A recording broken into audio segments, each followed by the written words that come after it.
तो देवी सर में hot seat पर आ गए हैं, पधार गए हैं सिद्धार्थ शर्मा जी। ये गुरुग्राम हरियाणा से हैं जी सर। और आप वहीं के रहने वाले हैं सिद्धार्थ जी? सर मैं ओरिजिनली ग्वालियर से हूँ, मध्य प्रदेश से। फिर मैंने power grid corporation of India limited join किया, तब से मैं गुरुग्राम में रह रहा हूँ सर। ओहो, ये है क्या सर? पावर सर ये एक ट्रांसमिशन कंपनी है सर।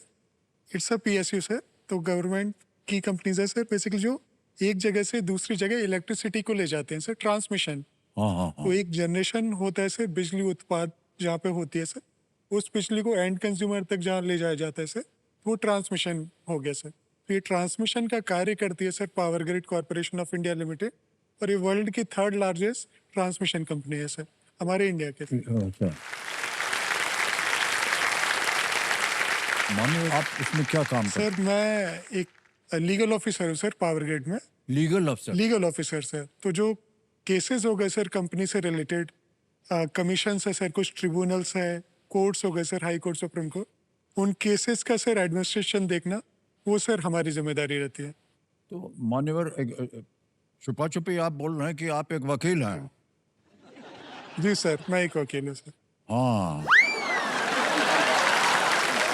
ठीक है। पत्नी जी को लाए हैं आप अपने जी साथ सर। में, बहुत जोर से खड़े होकर के ताली बजाया था इन्होंने, तो प्रणाम करता हूँ आपको देवी जी। तो तनुश्री जी ऐसे ही पूछ रहे हैं, इनके बारे में कुछ बताएंगे आप? मतलब क्या ही बताऊं, he is very calm and compose. हर परिस्थिति में ये अपने आप को काम और कंपोज रखना जानते हैं और बहुत स्ट्रॉन्ग हेडेड है।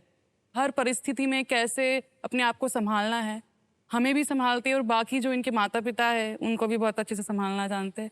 और he is very man of few words, ज़्यादा बोलना नहीं बोलते। I am talkative and he is man of few words.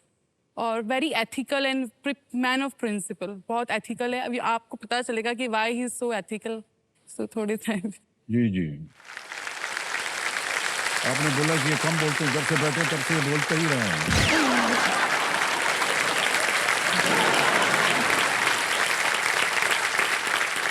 मेरा ऐसा मानना है कि अगर ये संभले हुए हैं और ज़्यादा परिस्थिति से परेशान नहीं होते हैं, वो कहीं ना कहीं इनकी जो विद्या है कानून की, उसकी वजह से हो सकता है। जी सर, बिल्कुल क्योंकि बिल्कुल। क्योंकि इनको कानून मालूम है।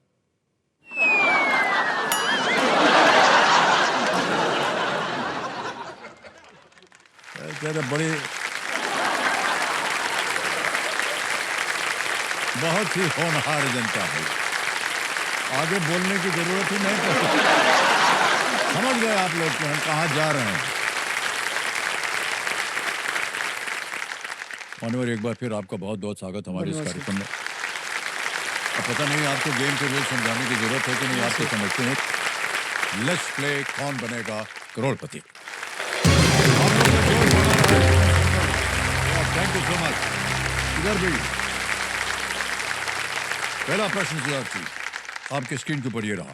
फर्स्ट क्वेश्चन, इस अंग्रेजी मुहावरे के रिक्त स्थान को भरें। Dash is the best medicine. Fill in the blank of this English idiom. Dash is the best medicine. Options: A, stress; B, anger; C, laughter; D, tension. So please lock option C, laughter. C, laughter को कह रहे हैं लगाने के लिए। बिल्कुल सही जवाब है, laughter is the best medicine. और यहाँ की जनता जो है सर, इस दवाई का बिल्कुल सही उपयोग करती है, हंसते रहते हैं। बहुत बहुत धन्यवाद आप सभी का एक बार फिर। आगे चलते हैं, दूसरा प्रश्न आ गया 10,000। जैसे ये आपको एक हम तस्वीर दिखाएंगे जी सर। और उसी के आधार पर ये प्रश्न आया है। पहले प्रश्न देख लीजिए। प्रश्न डाला जाए कंप्यूटर जी। खरीदारी वेबसाइट पर इनमें से कौन सी विशेषता आमतौर पर छवि में मौजूद वस्तु द्वारा दर्शाई जाती है? Which of these features on shopping websites is usually represented by the object in the image? और इमेज दिखाइए कंप्यूटर जी। ये जी सर। देख लिया? ऑप्शन देखते, ये रहे ऑप्शंस। ए, कार्ट; बी, डिलीट; सी, लोकेशन; डी, बाय। कार्ट हटाना, स्थान या खरीदना। Sir please lock option A, card. Cart पे कह रहे हैं ताला लगाने के लिए। बिल्कुल सही जवाब दिया आपने, वाह क्या बात है। ये तो बहुत आम तौर पे हो गया सर, वेबसाइट में जहाँ कहीं आप खरीदने जाइए तो कार्ट को भरिए। तो क्या है, हम लोग सब पुराने ज़माने के लोग हैं, हमारी समझ में आता नहीं है। तो कई बार हम बोलते हैं कि हमको ये चाहिए, तो वो कहते हैं कि सर वो वेबसाइट पे जाइए मिल जाए। तो पहले तो उसको खोलो, वो खुलता ही नहीं है वेबसाइट। उसके बाद इतने सारे वहाँ पर धड़ाधड़ करके इश्तिहार आने लगते हैं, तो सारा मन जो है ना वो इश्तिहार में चला जाता है। फिर भूल जाते हैं, अरे यार हम आए क्या थे खरीदने। फिर याद आया, फिर वो कहता है इसमें ये करो, इसमें ये।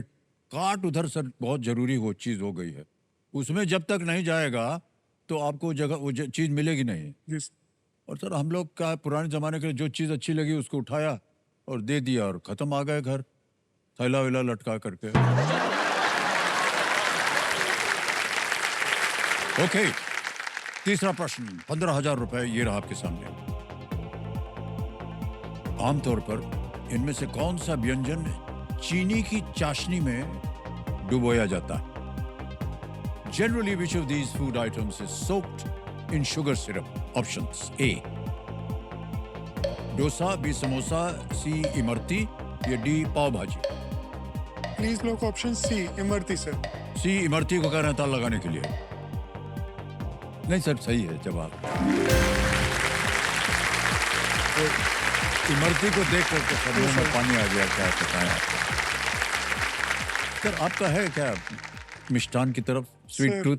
मैं एक्चुअली मिल्क प्रोडक्ट्स सर या एनिमल प्रोडक्ट्स कोई भी कंज्यूम नहीं करता हूँ सर, तो नॉर्मली कोई भी स्वीट्स नहीं खाता हूँ सर। यानी आप कोई भी चीज जो कि किसी जानवर से आई हो जी सर। वो आप नहीं लेते हैं? नहीं सर, क्योंकि सर मुझे लगता है कि जैसे हम जीना चाहते हैं सर, वो भी जीना चाहते हैं। जो हम खुद के लिए एक्सपेक्ट करते हैं दूसरों से, वही चीज़ हमको सर उनके लिए करना चाहिए। तो कोई भी चीज़ उनसे जो आ रही है सर, वो हमको नहीं लेना चाहिए सर।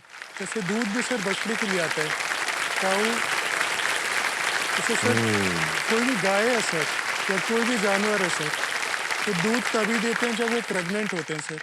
तो कोई पूरे लाइफ टाइम तो प्रेग्नेंट नहीं रह सकता सर, कोई एक स्पीसीज, तो उनको आर्टिफिशियली सर कि इंसेमिनेट किया जाता है, जिससे वो बच्चे को जन्म दे सर। और बच्चे को जन्म देंगे तो उससे दूध आएगा, उसी दूध को सर हम पीते हैं। तो इसीलिए सर मुझे एथिकली सही नहीं लगता है। तो मैं पिछले 7 साल से सर मैंने ये कोई भी चीज़ जो जानवर से आती है वो छोड़ रखी है।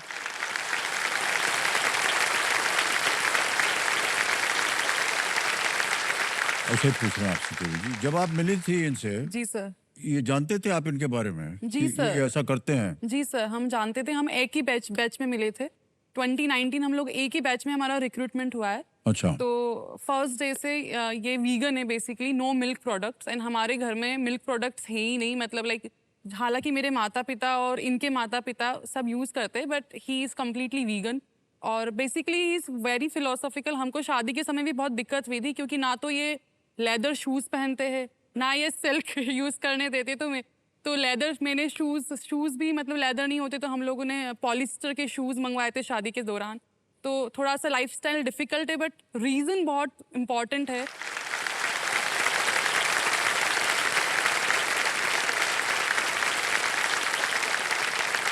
हमारी विचारधारा आपने बदल दी है, जा करके आज परेशान होऊंगा मैं, और जितने मैं घर में प्राणी हूं सबको परेशान करूंगा। रियली सर, हमको आपने एक अलग दिशा में अपने आँख खोलने के लिए कहा है। बहुत बहुत धन्यवाद आपका।